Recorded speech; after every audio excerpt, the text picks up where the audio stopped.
Welcome back to High Heels to Happy Feels. I'm Stephanie, And I'm Natalie.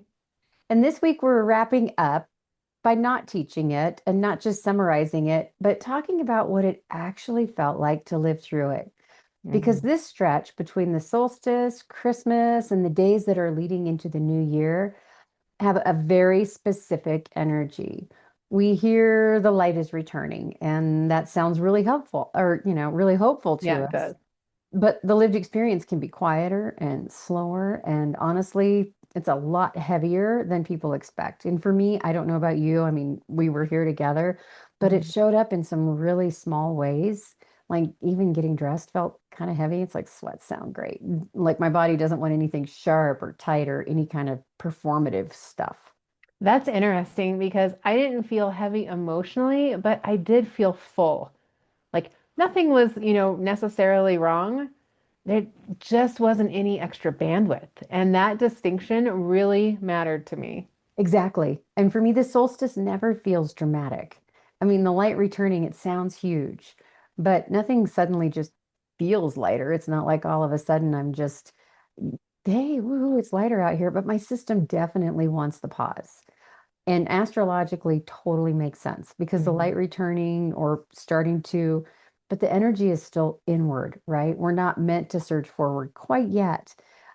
With Christmas landing on top of that, I think that's where we all get really confused because Christmas doesn't override what's already going on internally, it amplifies it. And this week I didn't, Oh. yeah, right? And Yeah. this week I didn't feel sad.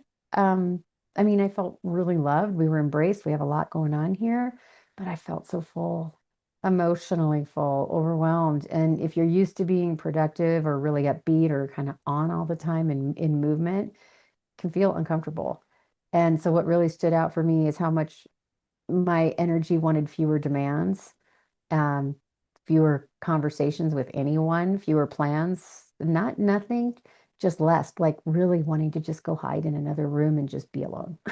Yeah. And it really did feel like that this week. And it was so nice that um, at the corporate job, everybody kind of slowed down. And it seems like this happens every year where we're allowing this time where we can kind of make those stretches and really do kind of turn inward, even though the light is starting to shine. And Yule is such a special day and special time of year. And Christmas is such a special time of year. But I just completely agree. And I noticed how hard people were kind of fighting the silence this year. Um, instead of Oh, that's listening so to the valid. less, Yeah. yeah, there was a lot of will to push and override that. And like the return of the light meant that they should have more energy already, or they should be moving things or moving that needle. And that disconnect actually made things feel heavier.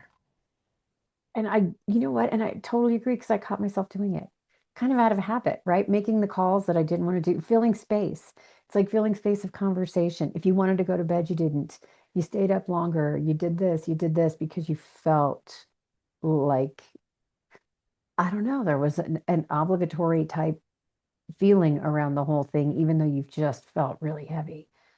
And I think yeah, holidays get really misunderstood for that. totally. Because we always talk about the Norman Rockwell and how we create these experiences for our children, for our families, for our friends. But holidays, they don't really create emotions. They amplify what's already going on.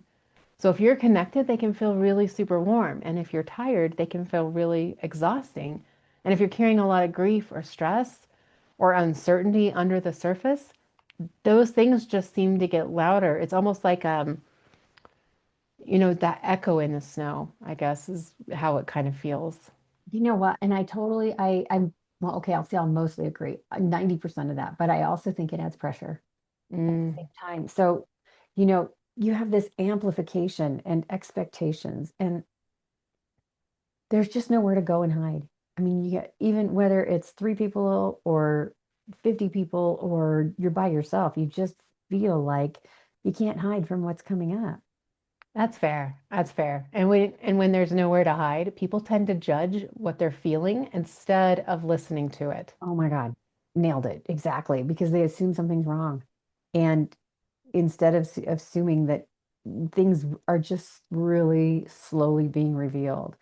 Astrologically, I gotta say, totally made sense. I mean, I started to talk about this a little bit, and you and I have had a lot of conversations around this with what's coming in 2026 and, moving the service to actually something that's live now and that type of thing.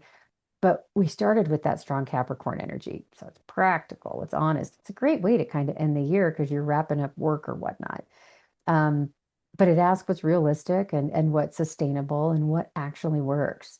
We move into Aquarius and Pisces, so it kind of turns everything inward and floaty and um, Neptunian, right? I mean, it's Right. very dreamy and stated, less doing, more noticing.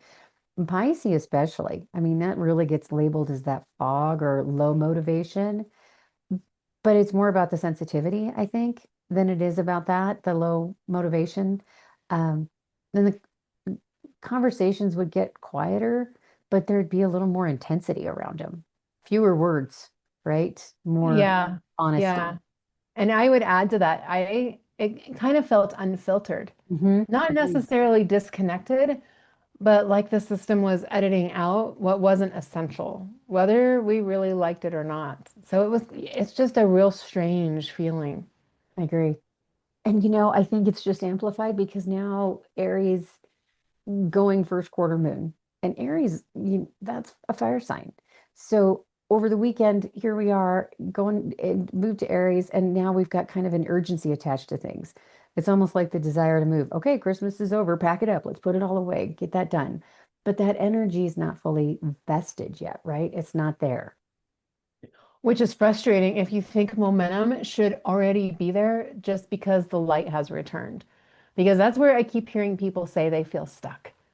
But I Hmm. don't think this week is really about stagnation. And it kind of feels like that, but I really don't think that's what it's about. I think it's about integration. And integration is super quiet. So there were things like I didn't decide this week that normally would have made me anxious. And this time, not deciding just felt like the right call. Right? It's Yeah. like, no, there'll be no decisions made. I think not this week. I mean, I'm pretty lackadaisical. And I don't know that everybody trusts that feeling yet. And so not Yeah. choosing um feels really scary if you're used to like equating movement and actually taking those steps with progress. Sitting still, I think, can be really difficult for people to just say, okay, sometimes you just have to sit still and wait. True, but winter doesn't reward forcing things. It really doesn't. It rewards that conservation. That's like all about being in the seasonal cycle. And when we try to push forward during a phase meant for integration, we're not going to really get ahead. We're just going to carry more fatigue into our next phase and more and probably more unprepared. Totally. Because that energy management is it's kind of stopped being a concept for me. It's become a little more real. And I don't, I mean, I don't want to cancel everything, but I am definitely felt like I was more selective, right, about what I would say yes and no to. So shorter plans, more space between things, even some of the things like that we offer for services at Immersive Spirit. I'm like, I need to switch this around a little to be because that's a perfect example of where I shifted some of that for me. Um, but there are moments where I could feel if I could push through it, I'll just regret it. Don't just shove it through for the sake of shoving it through. Take some time. And that's the part I really want people to hear is listening to that inner voice because listening is not avoidance. It's actually regulating how you're working and how you're processing through things because most people don't think that small adjustments can count as boundaries, but they absolutely do. Oh my God, they absolutely do. And this season isn't just asking for expansion, it's asking for conservation. So ignoring that Yeah. usually shows up later. And when you're supposed to feel more motivated again and you don't, it's generally when you're looking at, okay, ignored that.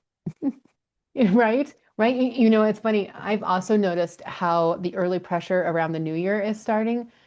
The idea that you should already be planning or reinventing yourself. And I know we've talked about this in kind Yeah. of the last lineup of podcasts because we're in the winter, we're in the darker Right. months. Right. That's how it rolls. But the light has barely started to return. So this isn't decision season, it's discernment season. And it's about noticing what you don't want to carry forward, not mapping out everything that you're going to become.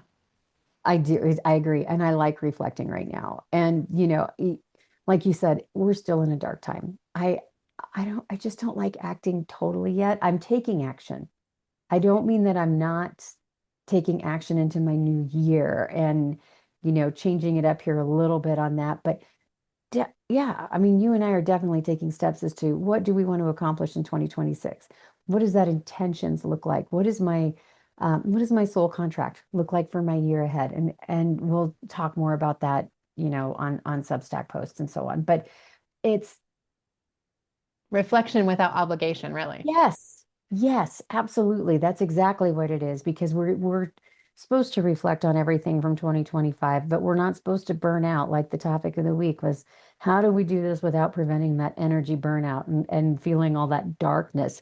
And if if we get to what you just said, that reflection without obligation, it's all about information gathering right now. It's not about, it's the season to integrate that information and to gather it and to put it all together. It's not, hey, now go do it all right now. Yeah, it really sounds like this week's astrology and kind of the topic of the week all land because it always does. Um, it was really talking about asking you not to maybe necessarily figure anything out, but it was asking you kind of to listen. So if you want, support or understanding in your own personal timing, you as a listener, Stephanie's astrology readings are open right now. She has a little window.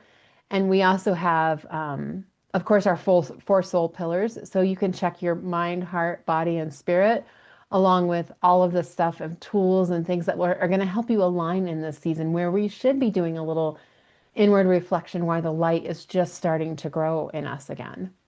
Absolutely. And we want the week ahead to be one of honesty, right? Honesty about your own personal capacity. Um, Even if what you're feeling is huge love and emotion and connection and fullness all at once, you still have to honor that capacity to yourself. And we just want you to have that amazing week. Yeah. Trust your timing, trust your rhythm. Because, when it all comes down, we're all just made of stardust and magic, and none of us Woo-hoo. have to approve that to anybody. So true. We don't have to prove it to anybody. Yay. All right. Anything else we want to add? I think we hit all of our bullet points. Yeah. Yeah. We'll just remember that the light is turning, like it is starting to grow again. And um, there's a beautiful things ahead. Just don't push yourself into creating all of your reflections, or what are they called? Um, Into your resolutions? Yeah, thank you. My goodness. I apparently is so resolution phobic right now. I can't even say the word. Yeah, that's twice.